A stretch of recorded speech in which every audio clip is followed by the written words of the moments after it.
कीटों से संबंधित जीव विज्ञान की शाखा क्या कहलाती है? कीटों से संबंधित जीव विज्ञान की शाखा क्या कहलाती है? कमेंट करिए तो आंसर।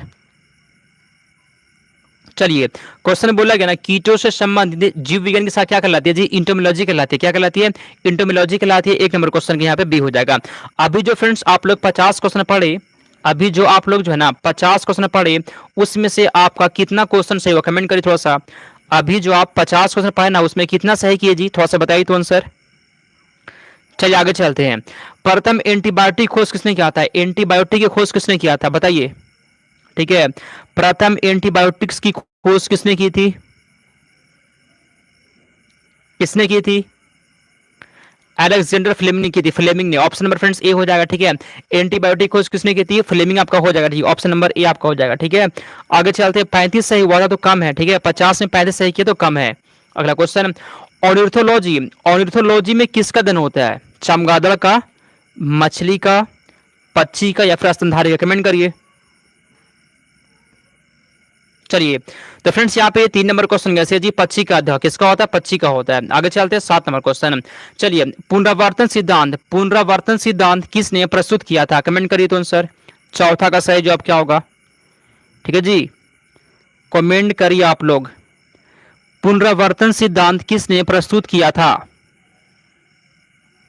सर एग्जाम कब होगा बताइए ना प्लीज। एग्जाम का अपडेट आ चुका है। ठीक है जी, आपका एग्जाम जो है ना इस मंथ के लास्ट या फिर सितंबर के फर्स्ट वीक से स्टार्ट हो जाएगा। ठीक है, अब एकदम टाइम नहीं बचा फ्रेंड्स। इसका अपडेट जो ना ऑफिशियल रूप से बहुत जल्द आने वाला है। ठीक है, बस इतना समझ लीजिए। चलिए आगे चलते हैं। तो friends option number A Ernest Haeckel हो जाएगा इसका आंसर। ठीक है, आगे चलते हैं हम लोग 5 नंबर क्वेश्चन।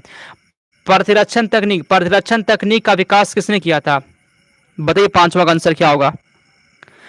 प्रतिरक्षण तकनीक का विकास किसने किया था? लुई पास्टर ने। किसने? लुई पास्टर ने किया था फ्रेंड्स। ऑप्शन नंबर यहाँ पे हो जाएगा। ठीक है जी, प्रतिरक्षण तकनीक का विकास किसने किया था? लुई पास्टर ने किया था। अगला क्वेश्चन, इसमें से कौन एक लिंग संलग्न रोग होता है? कमेंट करिए तो। छठा का आंसर यहाँ पे क्या है जी? इसमें कौन एक लिंग संलग्न रोग होता है? छठा का फ्रेंड्स कमेंट करिए आंसर। वर्णाता। ठीक फ्रेंड्स, वर्णाता हो जाएगा 6 नंबर क्वेश्चन का बी आपका यहाँ पे हो जाएगा। ठीक है, छठा नंबर क्वेश्चन का बी है, बिल्कुल सही जवाब है। एक बार सब लोग मिलकर ईमानदारी पूर्वक फ्रेंड्स क्लास को लाइक करिए और अपने दोस्तों में, अगर आपके कोई दोस्त लोग हैं तो वहां पर शेयर कर दीजिए और बता दीजिए कि यहाँ पे क्लास होता है। ठीक है, चलिए आगे चलते हैं हम लोग। माता पिता के गुण उनकी संतानों में किसके द्वारा स्थानांतरित होते हैं? बताइए जी। रक्त के द्वारा, हार्मोन्स के द्वारा, गुणसूत्र के द्वारा, या फिर किसके द्वारा? 7 को कमेंट करिए तो आंसर। माता पिता का जो गुण होता है ना उनकी संतानों में किसके द्वारा स्थानांतरित होता है? फ्रेंड्स कमेंट करिए तो। कभी कभी मेरे साथ पता है कैसे होता है, अगर हम मार्केट में गए ना तो कोई जो मेरे पापा के एज का जो जो आदमी होता है ना, मेरा फेस देख के पहचान जाते कि तुम उनके बेटे हो। तुम बताते हैं हाँ, तो बोलते हैं कि तुम्हारा चेहरा मैच कर रहा है इसलिए बोल दिया। ठीक है, ऐसा आपके साथ हुआ है? ऐसा मेरे साथ होता है। ठीक है, ऐसा हुआ है कि मतलब फेस देख कर ना मेरे मतलब पापा का नाम बताते हैं। ऐसा किसके साथ हुआ जी? तो वैसा जो फ्रेंड्स जो माता पिता का जो गुण होता है संतान में किसके द्वारा होता है? बताइए, 7 का आंसर क्या होगा? ऐसा होता है ना, फेस मैच करता है किसी किसी का। तो फ्रेंड्स यहाँ पे आपका 7 नंबर क्वेश्चन का सी है जी, गुणसूत्र द्वारा। 7 नंबर क्वेश्चन का सी, ये किससे होता है? तो गुणसूत्र से होता है। ठीक है, आप सभी के यहाँ पे सी हो जाएगा। ठीक है, चलिए आगे चलते हैं हम लोग 8 नंबर क्वेश्चन की ओर। पुरुष में पुरुषत्व के लिए कौन सा गुणसूत्री से उत्तरदायी होता है? फ्रेंड्स कमेंट करिए, यहाँ पर आंसर क्या होगा? यस सर, मेरे साथ यस सर। हाँ, जो होता है जी ऐसा। ठीक है, हम भी किसी को बताते हैं, किसी के भाई को देखकर। ठीक है, जो जो मेरे दोस्त लोग हैं ना उनके भाई को देख बता देंगे तो उसके भाई हो क्या, ऐसा मतलब मैच कर जाता है। ठीक है, तो फ्रेंड्स यहाँ पे 8 नंबर क्वेश्चन का ए जी एक्स वाई होता है। क्या होता है पुरुष में? क्या होता है पुरुष में? एक्स वाई होता है, याद कर लीजिएगा। आसान क्वेश्चन सबसे। नेक्स्ट, जीन शब्द किसने बनाया था? जीन शब्द को किसने बनाया था बताइए तो। जीन शब्द को किसने बनाया था? किसने बनाया था? किसने बनाया था? तो W.L. जॉनसन ने बनाया था। किसने? जॉनसन ने बनाया था। 9 नंबर क्वेश्चन का बी है। अगला क्वेश्चन, किस कारण एक माता पिता की सभी संतानें एक समान नहीं होती है? ऐसा कारण क्या होता है कि माता पिता की सभी संतानें एक समान नहीं होती है? किस कारण से ऐसा होता है जी? कमेंट करिए तो। आनुवंशिक विभिन्नता और वातावरण विभिन्नता या दोनों? तो फ्रेंड्स इसका आंसर यहाँ पे दोनों हो जाएगा। ठीक है, ए और बी दोनों। 10 नंबर क्वेश्चन का सी यहाँ पे बिल्कुल सही जवाब है। अगला चलते हैं यहाँ पे 11। एक सामान्य शरीर कोशिकाओं में गुणसूत्रों की संख्या कितनी होती है? गुणसूत्रों की संख्या कितनी होती है? गुणसूत्रों की संख्या कितनी होती है? कमेंट करें फ्रेंड्स। 11 का आंसर कितना होता है जी? पता है कितना होता है? 46 होता है। कितना गुणसूत्र होता है जी? 46 गुणसूत्र होता है। ठीक है, तो जो लोग भी ए लगा दिया आपका बिल्कुल सही जवाब है। आगे चलते हैं 12। मनुष्य में कौन से क्रोमोसोम के मिलने से बालक का जन्म होता है? कमेंट करिए तो। आसान सा क्वेश्चन है। बालक मतलब लड़का। चलिए फ्रेंड्स, आसान सा क्वेश्चन बताइए, इसका आंसर यहाँ पे क्या है जी? पता है क्या होता है इसमें? कमेंट करिए तो। पुरुष का वाई और स्त्री का एक्स क्रोमोसोम। ठीक है फ्रेंड्स, आप सभी के यहाँ पे 12 नंबर क्वेश्चन का ए है जी। 12 नंबर क्वेश्चन का लगभग सभी लोग ए लगा दिए, बहुत अच्छी बात है। ठीक है, अगला क्वेश्चन। जीनेटिक्स जीनेटिक्स निम्न में से किसका अध्ययन होता है? कमेंट करिए। जीनेटिक्स में किसका अध्ययन होता है? बताइए तो आंसर। जीनेटिक्स में किसका अध्ययन होता है?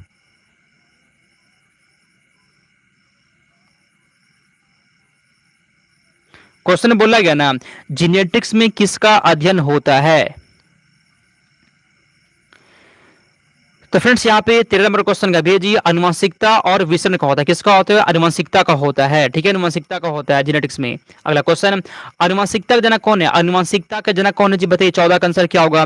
अनुवांशिकता के जनक कौन है? कमेंट करिए तो। क्वेश्चन बोला गया ना, अनुवांशिकता के जनक कौन है? कमेंट करिए जी। पता है कौन है फ्रेंड्स? मेंडल है। कौन है? मेंडल। ऑप्शन में यहाँ पे सी हो जाएगा। ठीक है जी। मेंडल अपना प्रयोग के लिए किस पौधे का उपयोग किए थे? बताइए तो। ठीक है जी। मेंडल जो है फ्रेंड्स अपना प्रयोग करने के लिए, अपना खोज करने के लिए, रिसर्च करने के लिए किस पौधे का प्रयोग किए थे? बताइए जी। किसका किए थे जी? किसका किए थे? मटर का पौधा का ये प्रयोग किए थे। ठीक है, याद कर लीजिएगा, आसान सा क्वेश्चन है। नेक्स्ट। हाइड्रोजन बम को किसने विकसित किया था? हाइड्रोजन बम को किसने विकसित किया? बताइए। 15 का आंसर क्या होगा? भाई पहले पढ़ लो। हाँ जी, अवधेश सही बोले, पहले पढ़ लो। ठीक है, उसके बाद जो बात करना होगा ना, करना बात आराम से, पहले पढ़ लो। ठीक है, तो फ्रेंड्स यहाँ पे 15 का बी है जी। एडवर्ड टेलर ने किया था फ्रेंड्स, बी हो जाएगा। ठीक है, आगे चलते हैं हम लोग 16 नंबर क्वेश्चन। इलेक्ट्रॉन सूक्ष्मदर्शी इलेक्ट्रॉन सूक्ष्मदर्शी का आविष्कार किसने किया था? बताइए।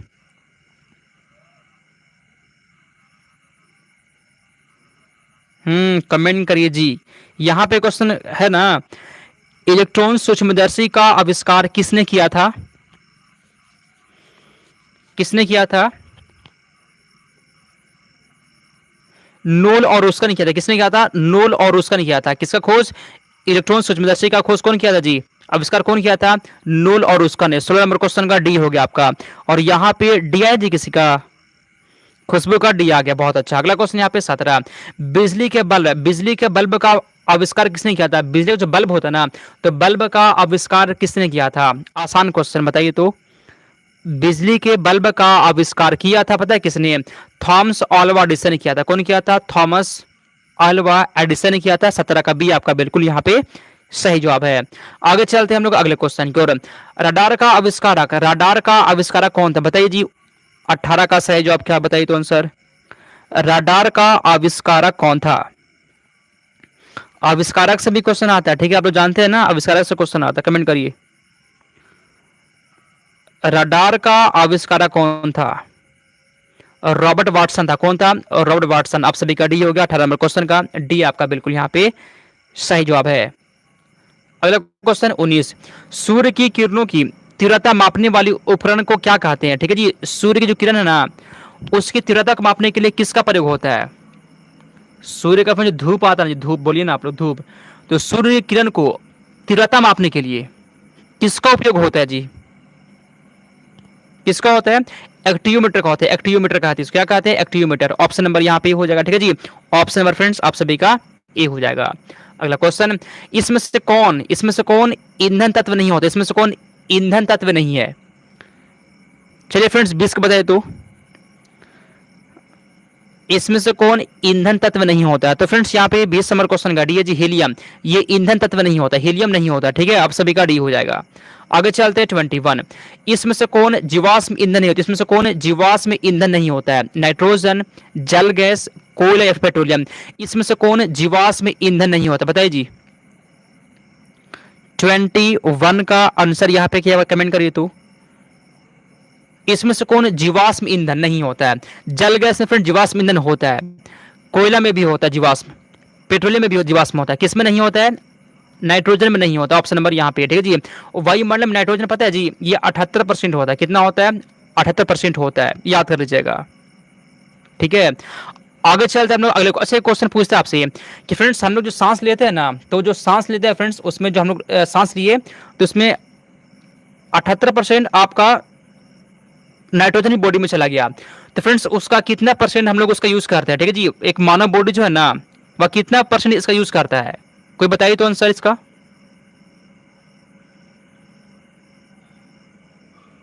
कोई बताइए तो। सुनिए, जब फ्रेंड्स हम लोग सांस लेते हैं तो ये नाइट्रोजन भी जाता है जी। ये जो है फ्रेंड्स इसका हमारा बॉडी 1% भी यूज नहीं करता, मतलब जितना हम लोग नाइट्रोजन लेते हैं उतना बाहर निकल जाता है, ठीक है। तो यार फ्रेंड्स आंसर हो जाए एक, कुछ भी नहीं यहाँ पे यूज होता है, ठीक है, सब वापस आ जाता है, याद कर लीजिएगा, ठीक है। चलिए आगे चलते हैं 22 नंबर क्वेश्चन की ओर। श्वसन किस प्रकार की दहन अभिक्रिया होती है? श्वसन किस प्रकार की अभिक्रिया, श्वसन किस प्रकार की दहन प्रक्रिया, बताइए जी। 22 का आंसर क्या होगा? क्वेश्चन बोला गया ना, क्वेश्चन यहाँ बोला गया कि श्वसन किस प्रकार की दहन प्रक्रिया है?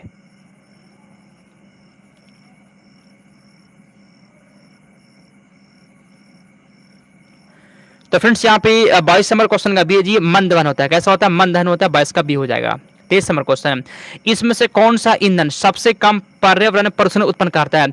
ऐसा कौन सा ईंधन जो सबसे कम प्रदूषण को उत्पन्न करता है? डीजल, किरोसिन, हाइड्रोजन या फिर कोयला? चलिए कमेंट करिए आंसर क्या होगा। चलिए तो फ्रेंड्स यहाँ पे आपका आंसर हो जाएगा, पता है जी, हाइड्रोजन जो है, हाइड्रोजन ये सबसे कम, हाइड्रोजन सबसे कम प्रदूषण को फैलाता है, सबसे कम हाइड्रोजन। तो यहाँ पे आप सभी का सी हो जाएगा, ठीक है। देखिए फ्रेंड्स बार बार बोलते हैं ना, क्वेश्चन यही सब रहता है जी। आपको विश्वास नहीं है ना तो प्रीवियस ईयर देख लीजिएगा, ठीक है, यही सब क्वेश्चन पूछता है। अगला, रॉकेट में से किस प्रकार का ईंधन प्रयुक्त होता है? रॉकेट में किस तरह का ईंधन होता है?